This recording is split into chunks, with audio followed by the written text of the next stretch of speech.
Hello, Metabolic Living. It's Laura. I am very excited to be here today. I will be joined momentarily by Dr. Jonny. Let me just see if he is here and I can get him on with us. Let's see. Hold on one moment, guys. I hope everyone is having a great day. And let's see, there's Jonny. I'm inviting him and he's in just a minute. Welcome, everyone. There's so many of you here. And there's Dr. Jonny. Yay! Can you hear us and see us? Jonny, we can see you. You can't hear us? Can you guys hear me? I hear you. We can hear you now. Yeah, when I had the microphone plugged in, I couldn't hear you. So I guess I'm going to have to use the phone mic. Hi. We can hear you perfectly. So this is great. We have people giving us hearts and waving, and they're all with us. So great. Wonderful. Well, great. Everyone, welcome. Happy Tuesday. And I'm so happy to be here today. Happy, to be joined with Dr. Jonny. We're going to discuss something a little bit different than something we normally do on our channels, which is discuss actually the topic of happiness. And I don't know, Dr. Jonny, do you have anything you want to start with? I know people might wonder, like, why are you qualified to be here? It's a very good question. That's a very good question. And I'll tell you what my thinking on that is. I don't think there's really such a thing as an expert on happiness. It's one of those things where we have to be citizen scientists. It's like, what worked for you? What worked for you?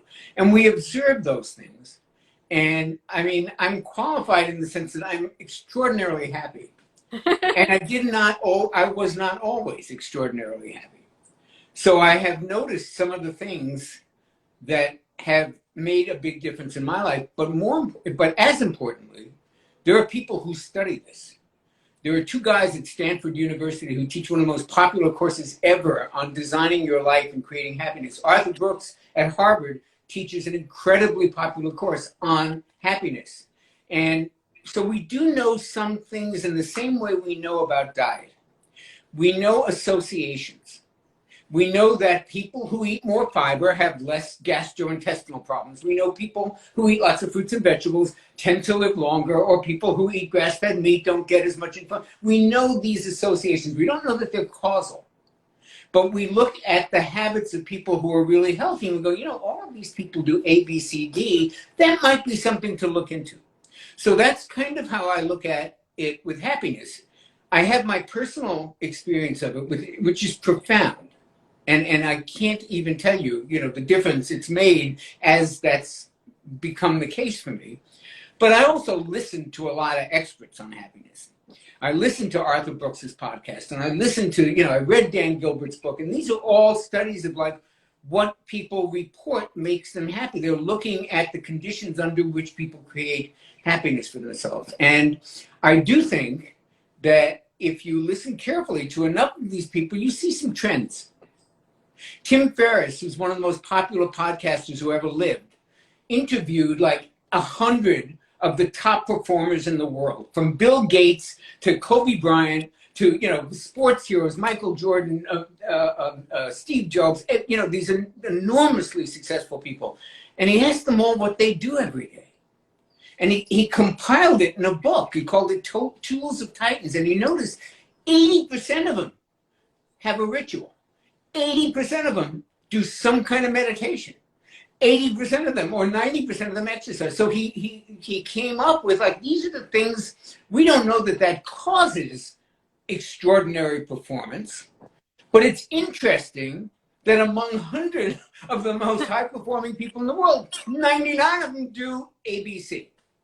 So I'm no more qualified than anybody else who's particularly happy, but I can tell you some of the, but I am a trained observer.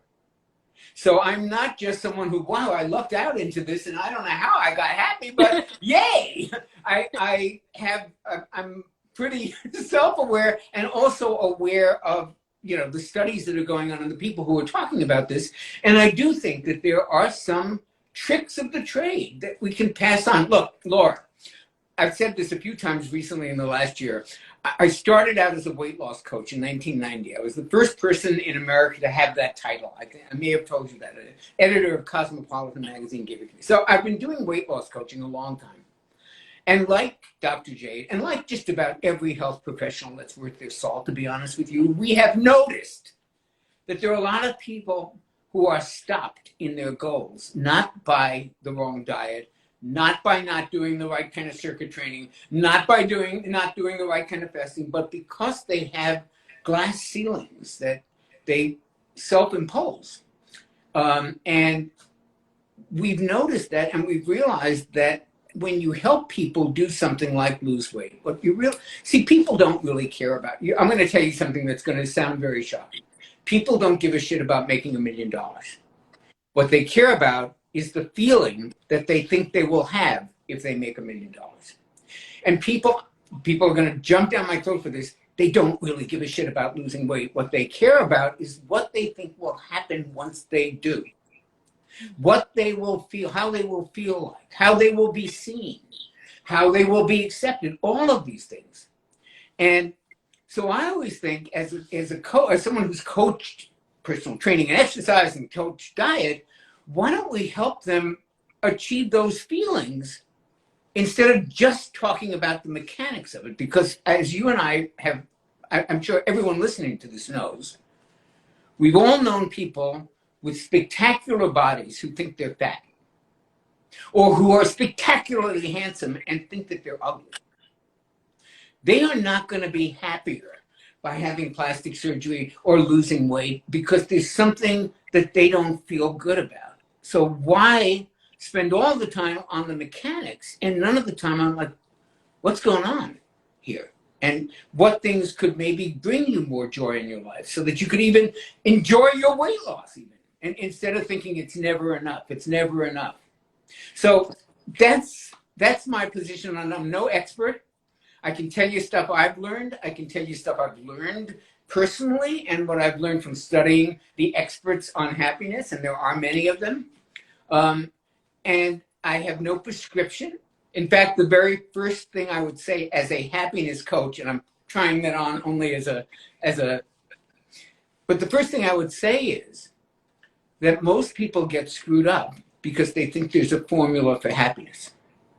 And they think that it's out there somewhere, and if we could only find it, if we could only find the magic formula, just like looking for the magic diet, just like looking for the magic workout routine that's going to suddenly make me look like whatever it is I want to look like. And this is where I think a very important distinction comes in, the difference between design and engineering.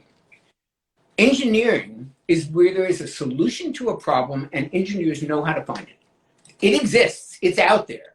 And all they got to do is figure out the mechanics and figure out how this thing works, and they will have the formula and they will figure it out. I play tennis with a lot of engineers. That's how they think. Design is creating something new that hasn't happened. It isn't about solving a problem. It's about functionality and beauty. And it's like what Apple does with their products. And that's design. Engineering is solving a problem. I think we have an engineering mindset when it comes to happiness. We're trying to solve the problem. What's the secret? What's the formula? What's the algorithm? So my first advice to anybody who wants to be happier is forget the idea that there's one way to do it. Forget the idea that there's a formula out there, and if we could only find it, it would happen. And start thinking in terms of like, they have an expression in Zen called no mind or beginner's mind. Approach it with beginner's mind, like you know nothing. And what would you need to do to design a life that provided the things that you wanted to provide? There's a course on this at Stanford called Designing Your Life. It's one of the most popular courses they've ever had. It was a best-selling book by these two guys who study happiness. So I think, and they make that same point. You can't engineer happiness. You can't find the formula. It's not out there. It's self-created. And that's one of the biggest lessons that I've learned, because my circumstances have not changed much in the last couple of years. And so I can't say, oh, then this happened. Then I won the lottery. Then I got this book published. And now, not at all. I have the same circumstances, and over the years, I have fallen in love with those circumstances. You know, a saying. Nietzsche had a very famous saying that the Stoics use a lot. It's called amor fati, and it means love your fate. And not accept my fate, like, okay, I guess this is what I'm stuck with, but friggin' embrace it, like this is it, and I'm gonna live this to the fullest, and I'm gonna enjoy what's here, not concentrate on what it isn't, but enjoy what it is, and actually not just put up with what it is, but love it, embrace it. That's what amor fati means, love your fate. And I think that's certainly been a big part of what has made me happier. Is just like, I dig it. I dig where I'm at, and I wouldn't change. There's really nothing I would change, and so I would love to be able to give some of that back to people. I'll give you one example of how happiness shows up for me. I have a lot of friends who live in $5 million houses. Daniel Amen is one of them. That house is like an Architectural Digest. It's on the Pacific Palisades. It overlooks the ocean. It is amazing. And I live in LA, where there's a lot of houses like that. I have friends who have houses like that. Maybe not 5 million, but in that area, and they are just magnificent. I live in an 876 square foot designer kind of artist's cottage. I wouldn't trade it for any one of those houses. And here's why. Because one of the things I've learned is that house might be great to live in. I can't say, I love it, it's beautiful. It wouldn't make me 10% happier. And learning that, like I have a car, it's a very nice car. Could I afford one that's 3 times the price? Yeah, I could. I would never spend it because I am now aware that once I'm in it, it's not going to make me 10% happier than the one that's right parked outside the house. And that kind of thing, I think, is the beginning of a shift for people. It was definitely the beginning of a shift for me. And I mean, I've often said, even with weight loss, the first step is accepting the weight you are. I mean, if you are sitting there fighting it, nothing's going to get done. You start with, this is what is. Let's embrace what is, and let's move on from there and find other ways to, improve our circumstance, whatever it is. But I think part of happiness is knowing that it's not out there, and that like a bigger car or a more fancy or more expensive car, 3 times the price, or a bigger house, they're lovely, but they wouldn't make me substantially happier. And that knowledge is incredible. And I would love everyone to have that knowledge or that feeling, because it really is a different starting point. I love that. I mean, it's really hard for some people, I think, to go within and to say, okay, this is a choice then that I am responsible for accepting. Or maybe it's not a choice. It depends on how you look at it, I guess. But it's up to you to figure that out, I guess. I'm trying to translate. For those who are listening to this saying, I didn't choose to be fat. I didn't choose to have, maybe it's much worse than that. I didn't choose to have leukemia.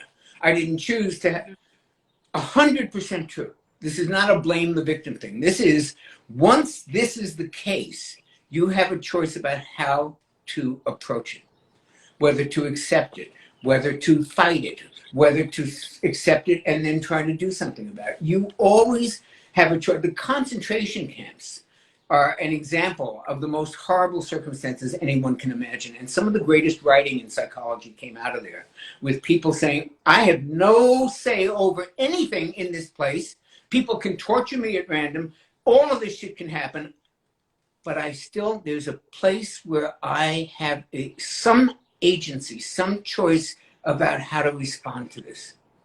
And it's hard to see that when you're in horrendous circumstances like a concentration camp, but there is always that little sliver where you have a choice of reacting this way, that way, or the other, and that's what you want to find. What about for the people who are struggling, who are in that situation where they aren't, they're not happy, they're clearly struggling? Do you have any suggestions or a tip or trick that they could start trying to implement when the idea of saying, okay, I want to be happier is maybe really hard for, like, to get that part, but the next steps seem hard to fathom? Well, a lot of people asked, and I think this came in on our Metabolic Mastery Club a lot, about the pandemic, which was a very joyless time for a lot of people. Now, by the way, that's a perfect example because the pandemic affected people very differently. There were some people who thrived on it. Now, they may have had very special circumstances, but it's not like there was only one response possible. But people definitely, for the most part, we heard a lot of questions about, I'm depressed, I'm lonely, my structure has been taken away from me, I've been stuck in the house, this, that, and the other, and it was a tough time. How do you find happiness in that? Well, you may not be able to find happiness in that circumstance, but I want to make a distinction between happiness and joy. There are moments of joy that can happen under the absolute worst circumstances you can imagine. I'll give you an example. During the pandemic, my niece had a baby. And yes, her other kid couldn't go to school. Both of them couldn't go to work. They're stuck in a 2-bedroom apartment. But that baby brought moments of joy, independent of what was going on. And I think that if we sought out more what they call awe moments, AWE, moments of awe, like, holy shit. Or like, this baby is just, they may only last 30 seconds in the midst of misery, but they're very important to our well-being, to find those moments of joy, and they can exist even under the worst of circumstances. I love that. And I think, it's hard for people to do, but there is always something. It's no one said this is easy. The question is it worth it? Is it worth it to have those moments of joy and to work harder at saying, okay, these are lousy circumstances, let's move on, and this is what we do. In a way, it's kind of like a sport, like tennis. People hit you balls that, like, you can't, it's just, or they're better than you, or they're putting them away, and it shouldn't be happening because you just hit a good shot and then they just kill it. But that's all about what makes a good tennis player is you move on from every one of them. You're not still on the point from before. And so you learn, okay, I'm playing this guy. This guy can put everything away. I better not hit that shot. So you're basically strategizing as you go to work with the circumstances that you have. And they can be dreadful. And I'm not minimizing the difficulty. I have a dear friend whose husband is dying of MS, and it's an ugly death, and it's a painful death, and he's in a COVID ward, and it's bad. And I talked to her, and it's rough. Because how do you, she has been able to find moments of fun and happiness, a shared moment with the husband, something with her friends, little things that lighten up the overall load. And is it hard to do that when you've got a death of the closest person hanging over? God, yes, it's hard. But it's a mindset that we still have, that you have to find that ability to accept what is. The Serenity Prayer really, it sums up so many things. The ability to know what I can control, what I can't control, the wisdom to know the difference, the ability to deal with the things I can control in a productive way, and to be able to accept the things I can't control, and being smart enough to know the difference. One of my happiness tips would be know the difference, because the world is kind of divided between the things that are under our control and the things that aren't. And most of us spend most of our mental energy worrying about the things that are out of our control, instead of concentrating on the things we actually can do something about and actually make a difference to, like our attitude and how we receive the information that comes into the world, and what we make of it. One of the tips I had was that it's really, and I've seen this in many different philosophical movements and different self-help things, and it all comes down to something happens and then you make up a story about it. Most people don't know the difference between the event and the story we make up. And by the way, everybody does it. Spent my life doing this. Somebody didn't return a phone call. Oh my God, they don't respect me. And then what, don't they know who I am? And then and who do they think? And they don't even think that. It's all made up shit. And once you kind of get that there is what happened, and it doesn't, the meaning we give it isn't built into what happened. I'm not talking about extreme cases. Somebody comes with a knife and slashes your throat. Okay, yeah, that was what was meant. That is horrible. But 99% of our experience isn't like that. 99% of our experience is the guy didn't return a phone call and I flipped out because I made it mean 8,000 things that it had nothing to do with. If we could find that space, and it requires a little bit of quiet of mind to go, okay, what happened? And what did I make that, what story did I tell myself about it?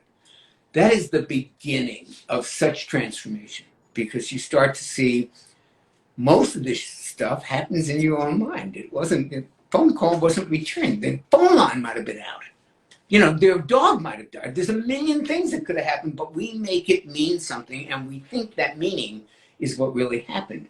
Liberating ourselves from that, finding that space between event and story, and going, oh, my mind did that part of it.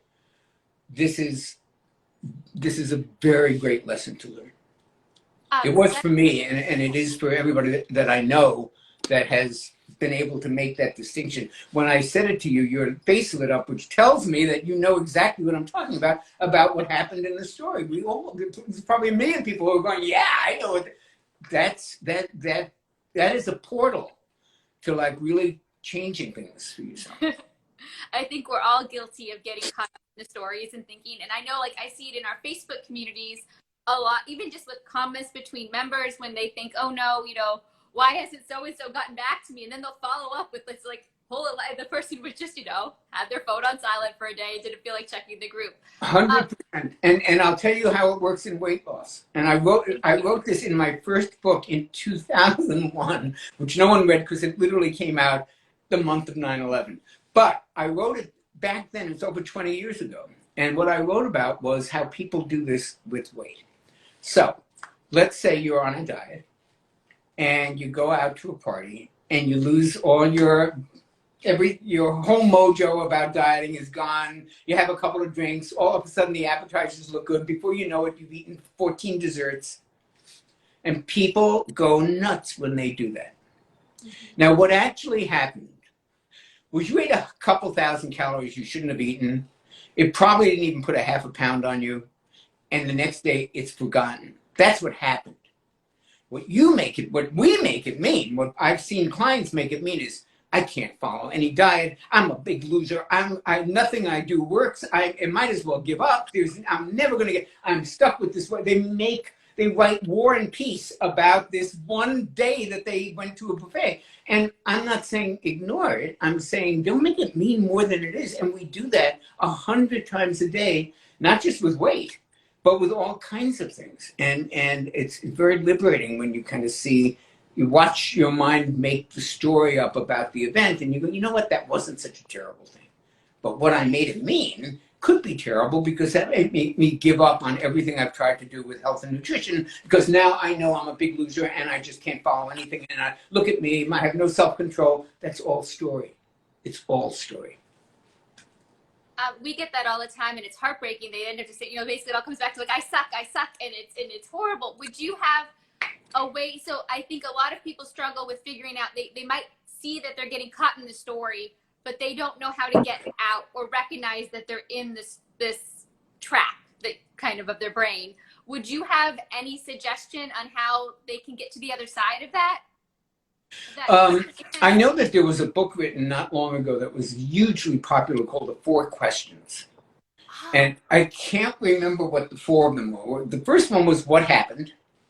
How do you know that's true? What did you make up about that? I mean, there are literally 4 questions you can ask yourself, and you kind of see the whole thing. If you do it right, you kind of see the whole thing just dissolve in your mind, because you realize, yeah, this thing happened, and the rest of it was all the stuff that I added to it. I think it's a long process. I don't think there's a formula for how you find that out. You keep looking for it. If you're even aware that it exists, the story versus the event, you're halfway there. And they've now, if you're watching this, you have learned that there is a difference. So now you can recognize it, right? Yeah, look, you have to start looking for it. Many people do not even know there's a difference between what happened and the story. It's like What happened is the story. They do not, there's no, they're welded together in our brains.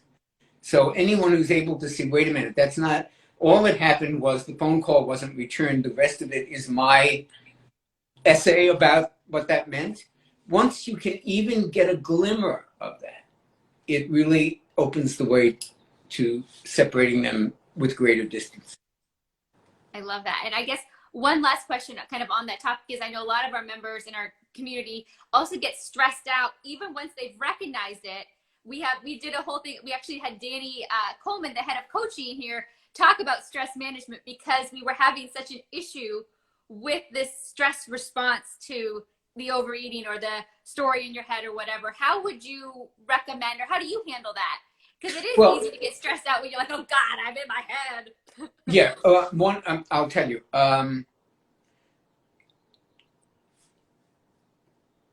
Stress management isn't something that you can introduce when you're stressed.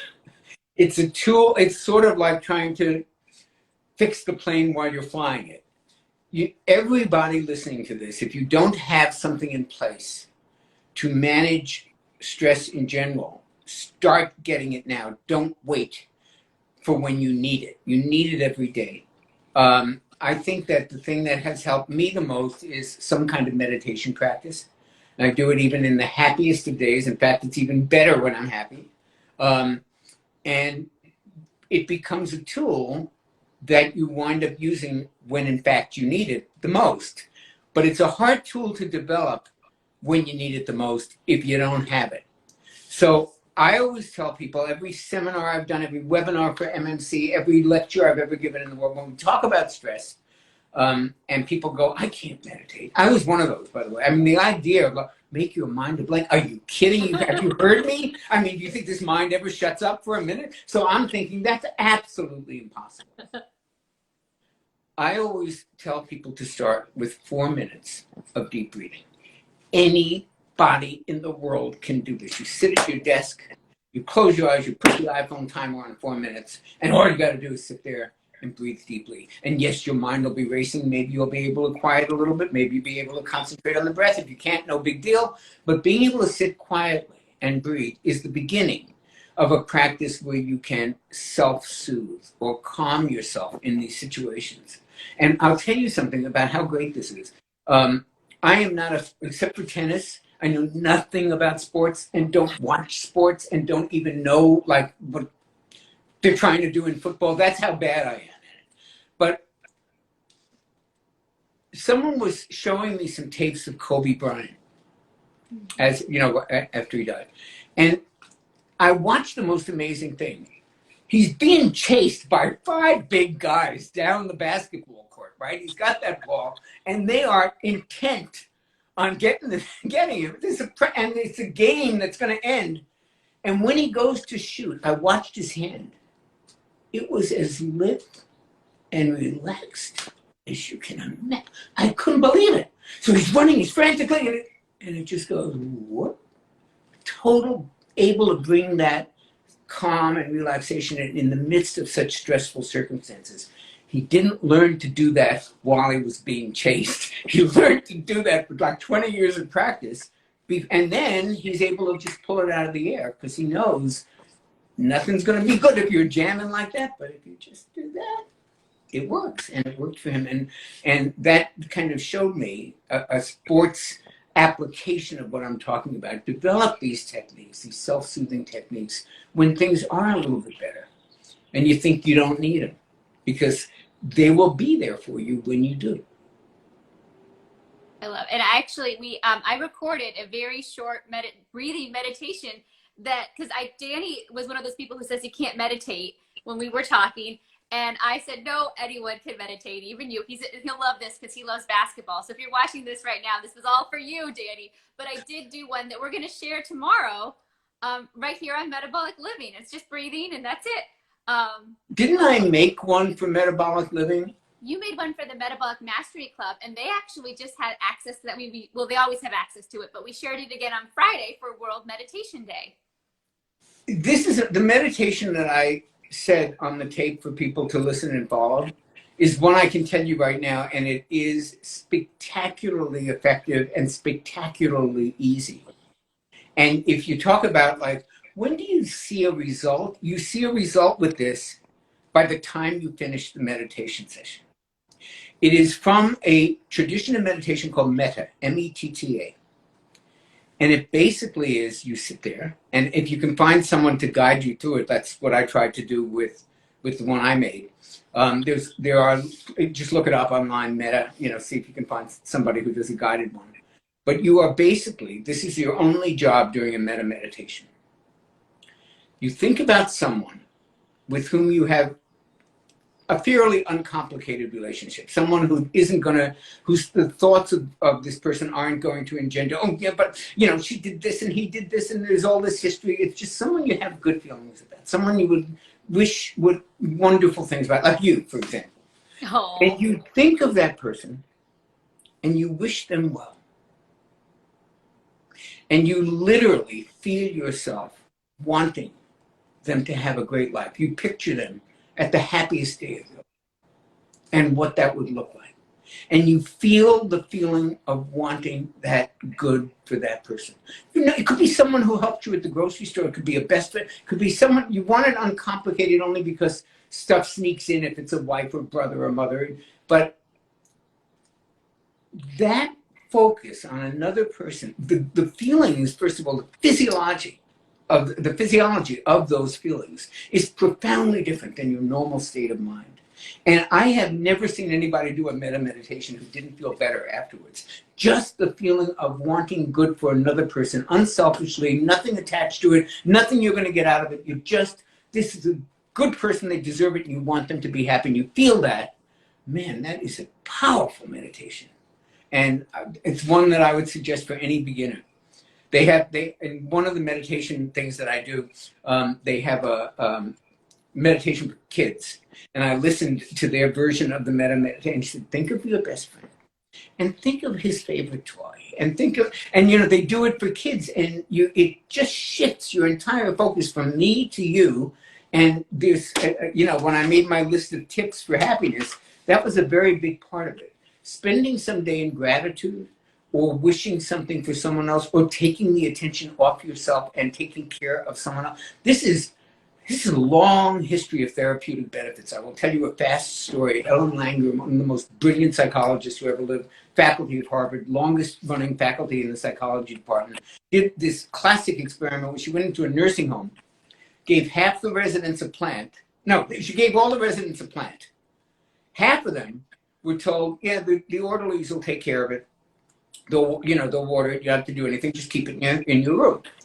The other half were given responsibility for the plant's care, which, by the way, was not much care. It was like a snake plant. You can't even kill them, right? But it was there, and it was okay. At the end of the experiment, when they did all the stats and the metrics, the people who had to take care of a snake plant, lower blood pressure, fewer doctor's visits, fewer complaints of pain. The list was this long about like the benefits that they had from simply taking care of an inanimate object. Can you imagine when you put some of that focus off yourself and put it on others? What could happen? Because that, I think, I've never met someone, I've never heard anyone interviewed on any of the happiness podcasts I listen to. I've never read about it in a book. Never seen anybody who did not spend some time in gratitude or on focusing on something else other than themselves. It is simply it's a necessity for the kind of happiness we're talking about. And you can start with something as easy as wishing somebody well.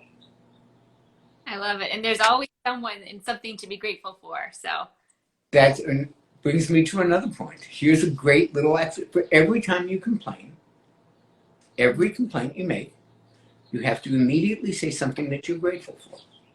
I know a family that does this. They don't have many problems.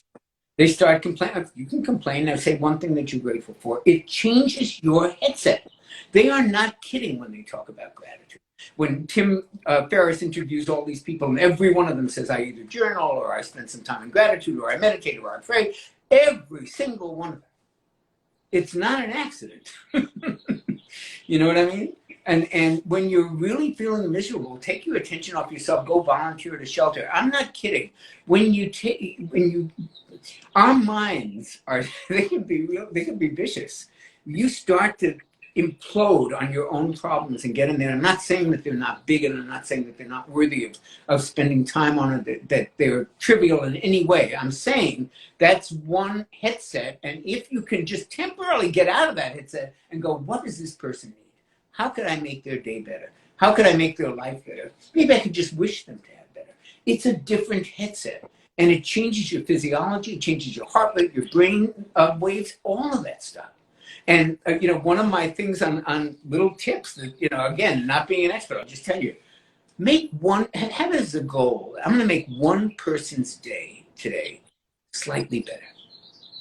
Maybe I'm going to tell the grocery clerk that I see every day how nice she is, or her nails are amazing. And I'm going to watch her face light up. That's it. Just make one percent. Go through the day and go, where's a person that I could pick out, and I'm just going to make them 5 minutes better, 5 degrees better of their day. And it's you got to try it to see how effective that is at sometimes they don't even have to know it. I have seen people put money in meters that were about to expire. The person whose card will never know that person did it. They'll never know. They just didn't get a ticket. They have no idea why. But the person who did it feels better. Even if no one knows it. There is just something about doing good that feels good. And we don't know that because we're sometimes so into what we need and what we're worried about, and that we don't take the time to do that, because I'm telling you, it's an immediate boost to your serotonin, your dopamine, all that stuff. It feels good to be helpful, to be generous. And another thing I had on my list was kindness is always the right response. It's never the wrong response. And I guess this is a kind of an example of that. There's a great deal of gain, even to the person selfishly who is being kind. And I'm not saying to do it for that reason. I'm saying you can't help it. It just feels good. And anger usually doesn't. And anger, physiologically, is the exact opposite of gratitude. You can't be in both states of mind at the same time. So you want to get rid of anger, or you want to tone down anger. Start spending a few minutes wishing well for other people, or being grateful for something. Just being write 5 things that you're grateful for. And no one listening to this doesn't have 5 things. I don't care if you're fat, you're ugly, you're this, you're old, whatever it is. Do your eyes work? Do you have a computer? Is there a roof over your head? There are a few things you're grateful for. Put some energy into that and think about those. It is a remarkable therapeutic technique.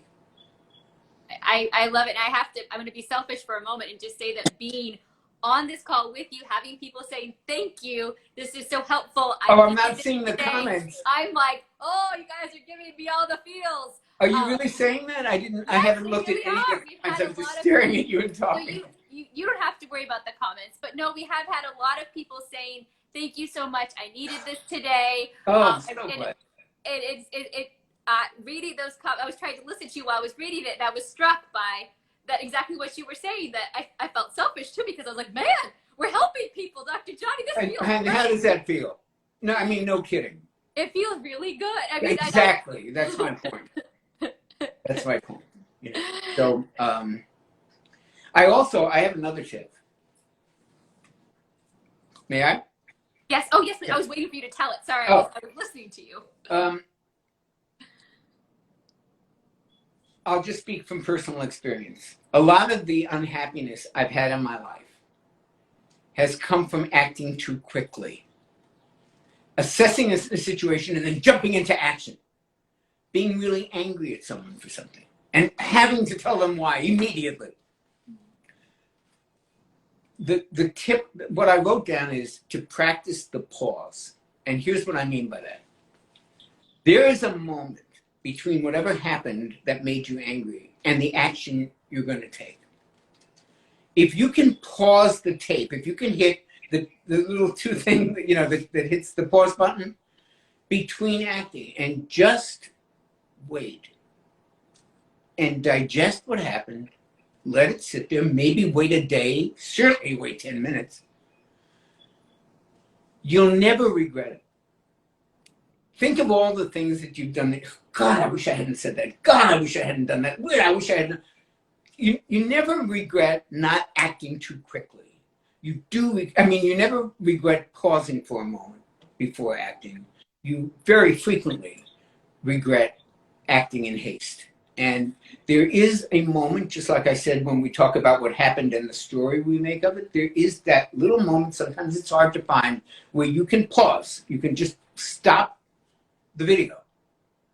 And if you can practice doing that, you get a great deal of control over your own mind and your own actions. You gain some introspection, and you stop yourself from doing an awful lot of things that you wind up regretting. So to whatever extent, when you feel triggered to act a certain way, it has a potential for causing you a lot of regret later. Just wait. You can still do it. It's like what I tell people about food cravings. Just wait 10 minutes before you eat. And what often happens is the craving goes away. And what often happens when you practice the pause is it changes what you wind up doing. I have found myself doing so much more productive responses to things that either irritated me or triggered me in some way if I can just pause, just slow down the video for a minute, wait, get in that moment, and then choose what I'm going to do. And I found that to be incredibly helpful. And it's sort of related to what we're talking about, that pause between event and action, event and action, event and story. Get that little pause in there and breathe for a minute and look at it. It will lower the temperature of whatever it is that's exciting and bothering you a lot. I'm so glad you talked about that, because that's one thing we have a lot of groups with a lot of people in it. Had some of them get angry lately, and the biggest thing we've suggested and talked about is pausing before reacting out with Really? or whatever, because what's usually anger, we find anger and Absolutely. irritability, meanness, and if they pause before writing or posting, usually something new and better comes instead. I couldn't say it better. So thank you. I'm so glad you And again, I am no expert on relationships, but I have a very successful one. And I guess, like Tolstoy said about families, every happy family is alike, and every unhappy family is different in its own way, and it has its own. So every relationship is different, but I can tell you across the board that this particular skill helps every relationship on the planet. I don't care whose it is, under what circumstances. If you can do this one thing, it will make all the difference in the world. And the one thing is listen.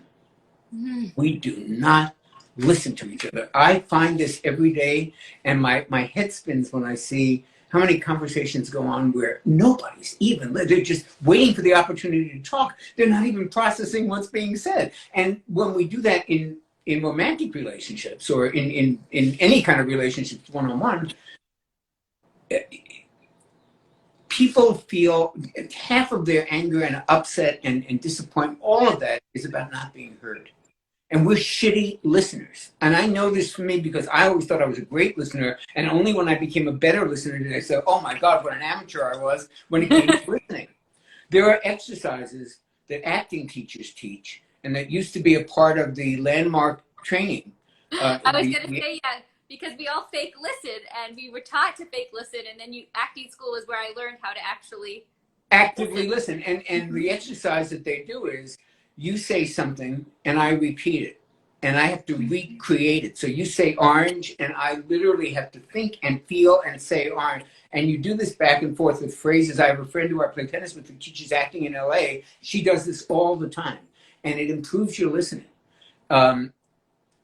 Listening isn't just keeping quiet until it's your turn to talk. It's actively recreating the experience of the other person. You can do that. It will turbocharge your relationships. I've never seen it not. I talk to so many people, and it's the number one complaint I hear. You have to look sometimes. You have to ask, well, what is it? But you dig a little bit more, they're not being listened to. That's the number one complaint that I hear in people that I've coached, whether it be weight loss or life coach or whatever it is, or my friends that I have, that's what they complain about. If you can work on that ability, it is one of the greatest gifts you could possibly give yourself and your partner, and it will change things. It will change things. I'm so glad. I love that so much, and it changed my life. And I know I'm still fake listen, and I'll catch myself falling into my brain. We all do. It's a goal. It's not perfection, and we're all going to fall into that. Every one of us. I mean, I don't care how good you are at it, but it's something. If you're aware of it, and it's something you want to get better at, you're halfway there. Because most people don't even know that they don't listen. Mm-hmm. I mean, it's really, I can give 100 examples. It's just remarkable. And it really means conversations go like this, not like this. They're not exchanges. They're two monologues. And it's sad, but it's something that we can improve. And in one-on-one relationships, it's something that can literally change the relationship. Thank you. And I would say the same thing too. We also fake read. And that's another, when we go back to our groups and our emails and our texts, and we don't actually look at what the words are the same way we don't listen. And that causes the same issues time and time again. 100 times. I couldn't agree more. Absolutely. Oh, I'm so glad you talked about this. And it's a hard thing to, maybe you guys aren't even listening to us now talking about it. You could have gone to the next room and tuned out because this was uncomfortable. Yeah. You guys don't know, but Mark Stockman, who's one of the principals in metabolic living, is one of the best listeners I've ever known. And when you have a listener like that, you can feel them listening. You can feel them listening. If you have the experience, you'll know what I'm talking about. If you haven't had the experience, you think I'm crazy. But my darling Michelle, my life partner for 11 years and going on forever, multitasks a lot, and she doesn't know this, but I can hear her multitasking. That I hear the typewriter, or I hear, but you can feel it in the pauses that they're just a little too long. They're kind of like waiting for you, and they answer just a few seconds too late, or you can feel the engagement and you can feel the diverted mind. We really need to spend some time doing what we're doing, not trying to do 5 things at once. It's been debunked that there is such a thing as multitasking. It's a myth. It doesn't exist. All you can do is digitally move real fast from one thing to the next and not give either of them your real attention. That's what's happening, and that's been borne out in the research. So actually, like, being in a conversation and being present for it, it's an amazing skill. And it is a happiness skill because it really allows you to be present for your life. And if you're present with your life, then you're not caught up in the stories about how you suck and everything else, because you're here appreciating what's actually happening. Or you're less caught up in it because we're all gonna, back in the day when they had the EST training, which morphed into the Landmark Forum, which is like a 3-day experiential personal transformation thing. They would talk about how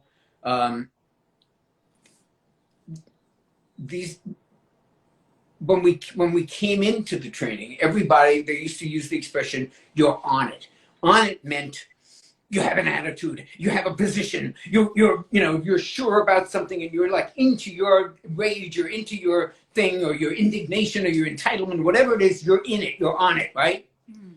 And they say after the Landmark training, still,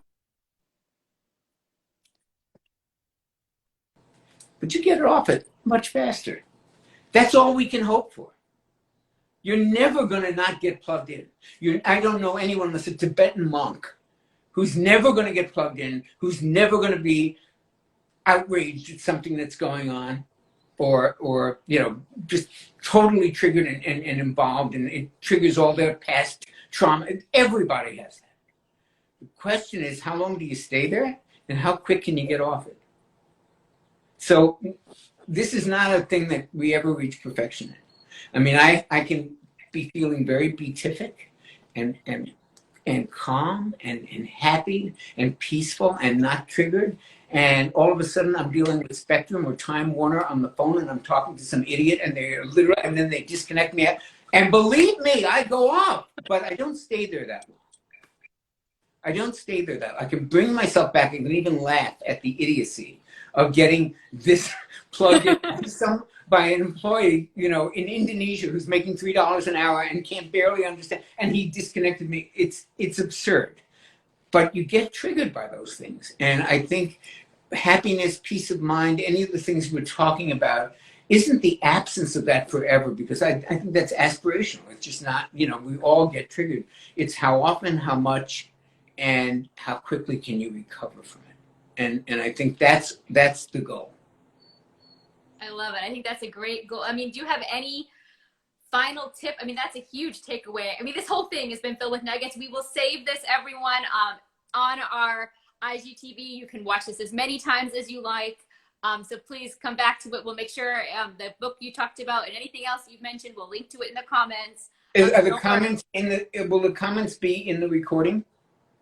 You know, I don't think they. Because I would like to watch it again to see the comments, because I'm totally in the conversation. I see that there are people writing things, but we've had so many people telling us how they've had a bad day and they just randomly caught us, and this has really made their day so much better. And well, it made my day so much better that you just told me that, and that they said that, and that's kind of what we're talking about. And I mean, we are so lucky to have everyone who came and joined us, and just thank you for those words. And thank you, Dr. Jonny, for sharing this. And I mean, just all these reminders. I know myself, I am constantly struggling to listen better, to be more present, and to be more grateful. And I'm lucky because I'm grateful because I get to do things like this with people. I feel the same way. I feel the same way. So thank you so much for the opportunity. Thank you so much for joining me. And if you are not, one last thing, if you're not a member of the Metabolic Mastery Club, private message us, because we will have a live webinar coming up very soon with Dr. Jonny, and we have a lot of the videos that he referenced in this available to our members. So if you just want to send us a message, and we'll hook you up with a $1 trial to come and check those out. So thank you so much, Dr. Jonny. Thank you, Laura. Thank you, everybody. Have a wonderful day. Thank you.